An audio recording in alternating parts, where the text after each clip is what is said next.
চ্যানেলে নতুন একটি ভিডিওতে সকলকে অনেক অনেক স্বাগতম। আজকে আমি বাড়িতে দেখাবো কি করে ঘি তৈরি করি। সর দুধের যে সরটা সেটা আমি জমিয়ে রেখে বাড়িতেই আমি ঘি তৈরি করি, সেটাই আজকে আপনাদের সঙ্গে তুলে ধরবো। আসুন তাহলে দেখতে থাকুন কিভাবে আমি ঘি তৈরি করি। আমি দুধের সর একটু একটু করে জমিয়ে নিয়েছি। এখানে প্রায় 10-12 দিনের মতো সরটা রয়েছে এই বাটিটার মধ্যে। সেটাকেই আমি মিক্সিতে ঘুরিয়ে নিলাম, দিয়ে এই যে বাটার বের করে নিলাম। ফ্রিজের ঠান্ডা জল দিয়ে এটা মিক্সিতে ভালো করে ঘুরিয়ে নিলে পরে বাটারটা খুব সুন্দরভাবে উঠে আসে।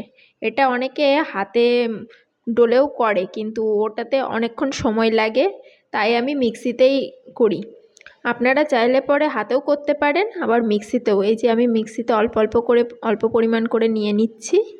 আর এই যে বোতলে ঠান্ডা জল রেখেছি ফ্রিজের। আমি সরটা সারা বছরই রাখি, শীতকালেও রাখি, গরমকালেও রাখি। ফ্রিজে অল্প অল্প করে জমিয়ে নিই, দিয়ে আমি এইভাবেই করি। তাহলে পরে সরটা নষ্টও হয়ে যায় না, ফ্রিজে জমে যায়। আর ঠান্ডা থাকলে পরে বাটারটা খুব ভালোভাবে উঠে আসে। আপনারাও বাড়িতে যে দুধটা খান, কিন্তু অনেকে অনেক সময় সরটা খান না, আর ঘি বাড়িতে কিভাবে তৈরি করবেন সেটা অনেকেই ভেবে পান না যে কি করে সম্ভব। হাতে অতক্ষণ ডলা সম্ভব হবে না, তা মিক্সিতে এইভাবে করে নিলে পরেও খুব সহজে বাটারটা উঠে আসে। আর বাটারটা উঠে আসলে পরে সেটাকে জাল দিলেই ঘি হয়ে যায়। আমি বাজারজাত ঘি খাই না, আমি বাড়িতেই তৈরি করি। আমার এই ঘি তৈরির কৌশলটা শিখেছিলাম আমার ঠাকুমার কাছ থেকে, সেটা আমি এখন আমার জীবনে অ্যাপ্লাই করছি। এই যে ঠান্ডা জলটাকে বারবার দিচ্ছি, ঠান্ডা জল দিলে পরে বাটারটা খুব সহজে উঠে আসে। আর হাতে মথলে পরে যে এরকম অনেকক্ষণ সময় লাগে, মিক্সিতে তো আর অতটা সময় লাগে না। আমাদের কাজের সময় অনেক কমিয়ে দেয় মিক্সি। এখানে তো বলার কিছুই নেই, সবাই সেটা জানি। এই যে আমি এই প্রায় কতটা বাটার হয়েছে দেখুন, কতটুকুনি সর ছিল সেটাকে এই ঠান্ডা জলে বারবার করে দিয়ে কতটা বাটার উঠেছে। এই বাটারটাকে সবসময় এই রকম জলের থেকে তুলে দিলে হবে না, আরও একটু ঠান্ডা জল দিয়ে ভালো করে ধুয়ে নিতে হবে। তারপরে অল্প অল্প করে নিয়ে এই যে ডো মতো হয়েছে, এটাকে ভেতরে যে জলটা জমে আছে, হাওয়া ঢুকে আছে, ওর মধ্যে জল থাকে, কিন্তু এই ভালো করে চিপে চিপে চিপে চিপে জলটাকে যতদূর পারা যায় বের করে দিতে হয়। তাহলে পরে ঘি হতে তাড়াতাড়ি হয়। আপনারাও বাড়িতে এরকম করেই করবেন, দেখবেন যে কত তাড়াতাড়ি সুন্দর ঘি হয়ে যায়। এই যে আমি ভালো করে চিপে নিচ্ছি, দিয়ে এই বাটারটা আমি এই কড়াইটাতে জাল দেব বলে একবারে কড়াইয়েই তুলে নিচ্ছি, আলাদা কোনো পাত্রে নিচ্ছি না। তাহলে একবারেই সুবিধা। বারবার বিভিন্ন পাত্র নিলে পরে সেখানে আবার ধোয়ারও সময় লাগবে। এই যে এইভাবে করে নিলে পরেই একদম খুব সুন্দরভাবে জলটা বেরিয়ে যায়। পুরো জলটা নিংড়ে নিতে হবে। আর বাটারটা খুব ভালোভাবে উঠে গেলে পরে খুব সহজে এরকম চাপ দিলে পরেই এরকম ডো হয়ে উঠে যায়। চলুন তাহলে, বাটারটা তো তুলে নিলাম। এইবার দেখুন আমি কিভাবে ঘিটা তো জাল দিচ্ছি। ঘিটাও জাল দেওয়ার একটা টেকনিক আছে। ঘিটা খুব জোরে জাল দিলেও হবে না, আবার খুব আস্তে জাল দিলেও হবে না।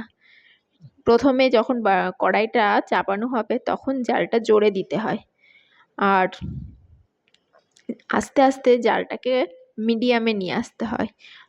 আর শেষের দিকে একদম জালটাকে লো ফ্লেমে দিয়ে করতে হয়। তাহলে ঘিটা পুষ্টিগুণও বজায় থাকে এবং খুব সুন্দর হয় এবং দীর্ঘদিন সংরক্ষণ করা যায়। কেউ যদি ভাবে যে আমি একবারে তাড়াতাড়ি করে করব, তাহলে কিন্তু হবে না। এর জন্য একটু সময় দিতে হবে। সব কিছুর জন্যই সময় না দিলে ভালো মতো ঠিক মতো হবে না। এই যে আমার বাটারটা সব নেওয়া হয়ে গেছে, আর এই বাটার মিল্কটা আমি অন্য কাজে ব্যবহার করব। আগে চলুন, এই যে আমি গ্যাসটা জ্বালিয়ে নিলাম।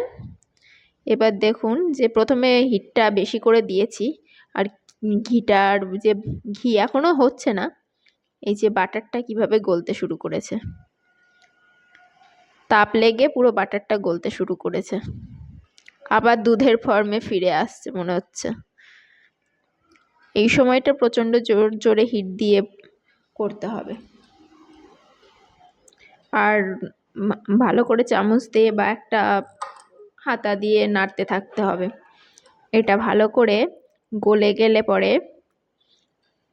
একটা হলুদ ভাব আসতে শুরু করবে, যেটা ন্যাচারাল কালার ঘিয়ের। বাটারটা গললে পরে ঠিক সেরকমই হবে। এই যে বাটারটা তাপ লেগেছে, গলে যাচ্ছে, এই যে মনে হচ্ছে দুধের মতো। এই পুরো বাটারটা গললে পরে একটা হলুদ কালার আসবে। চলুন তাহলে দেখতে থাকুন আমি কি করে করছি। আর ঘির তো বহুত পুষ্টিগুণ, আর বাজারজাত যে ঘিগুলো থাকে সেগুলো আর বললাম না, যাই হোক, কিন্তু ঘরে তৈরি ঘি অতীব সুস্বাদু এবং সুগন্ধযুক্ত। এই যে বলক আসা শুরু হয়ে গেছে, বাটারটা গলে গেছে। এরকম করে হাই ফ্লেমে দিলে পরে পুরো গলে এরকম ফেনা হয়ে যাবে, ফেনা হয়ে কড়াই ফুলতে শুরু করবে। তখন আস্তে আস্তে যখন ফুলে উঁচু হয়ে যাবে তখন একটু কমিয়ে দিতে হবে। ঘিয়ের তো প্রচুর গুণাগুণ, প্রত্যেকেরই আমাদের ঘি খাওয়া উচিত। অনেকে ভাবে যে কোলেস্ট্রল আছে ঘি খাবো না, এটা কিন্তু একদম সম্পূর্ণ ভুল ধারণা। কোলেস্ট্রল থাকলেই যে ঘি খাওয়া যায় না, এটা সম্পূর্ণ। এই বাড়ির তৈরি ঘি যদি আপনি খান, অবশ্যই কোনো সমস্যা হবে না। আমাদের সবারই ঘিয়ের প্রয়োজন আছে, কেননা আমাদের শরীরের যে জয়েন্টে জয়েন্টে ব্যথা হয়, চর্বিগুলো কমতে থাকে। একটু বয়স বেশি হলে পরে আমাদের মায়েদের বেশিরভাগই একটাই সমস্যা, হাঁটু ক্ষয়ে যাচ্ছে, হাড় ক্ষয়ে যাচ্ছে। তো জয়েন্টের যে তৈলাক্ত ভাবটা থাকে সেটা আস্তে আস্তে শুকিয়ে যায়, কিন্তু এই ঘিটা খেলে পরে আমাদের সেই সমস্যাটা হয় না। আমরা তো কোলেস্ট্রলের ভয়তে যে আমরা ঘি খাই না, কিন্তু ঘরে তৈরি এই ঘি খেলে আমাদের কোলেস্ট্রলের কোনো সমস্যা হয় না। কোলেস্ট্রল সেটা অন্য সমস্যা। এই যে তেলের মতো একদম মনে হচ্ছে সর্ষের তেলে কিছু ভাজা হচ্ছে, আস্তে আস্তে তেলের মতো হতে থাকবে। এই সময়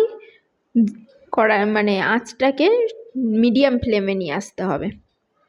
এখন আর ফুল ফ্লেমে দিলে পরে হুট করে পুড়ে যাবে, কিন্তু এর গুণাগুণটা নষ্ট হয়ে যাবে। যার জন্য এই সময় মিডিয়াম ফ্লেম দিয়ে তারপরে আস্তে আস্তে নেড়ে নেড়ে দেখতে হবে। এর ভেতরে যে বাটারের কিছু অংশ যেগুলো শর্ট টাইপের ছিল, এর নিচে এগুলো সাদা হয়ে আছে, আমাদের খেয়াল রাখতে হবে ওইগুলো যখন লাল হয়ে আসবে, এই যে কালারটা দেখুন পুরো লালচে ভাব ধরে গেছে, এইবার ঘি হয়ে গেছে।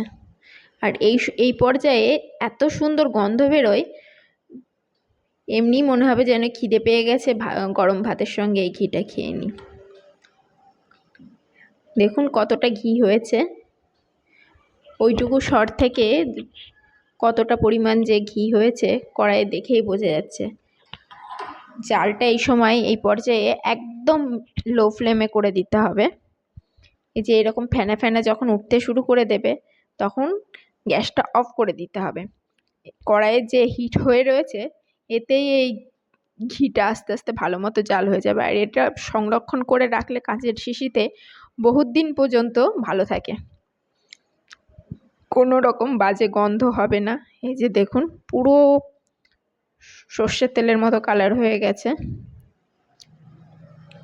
নিচটা অবশ্য পুড়ে গেছে বলে একটু বেশ কালো কালো লাগছে, এর ভেতরে যে অবশিষ্ট অংশগুলো থাকে সেইগুলোর জন্য এরকম কালো কালো মনে হচ্ছে। কিন্তু এই যে দেখুন কতটা হয়েছে। আমি একটা ওই জ্যামের বোতল নিয়েছি, এর মধ্যে পুরোটা ঢেলে নেব আস্তে আস্তে। তাহলে আজকে আমার এই ঘি তৈরি আপনাদের কেমন লাগলো সেটা জানাবেন।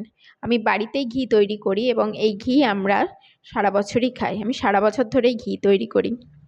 তাহলে আমার এই ঘি তৈরি দেখে অনেকেই ভাববেন যে ঘিটা কি করে করব, তাহলে তৈরি করুন আর কমেন্টে আমাকে জানান যে কেমন লাগলো।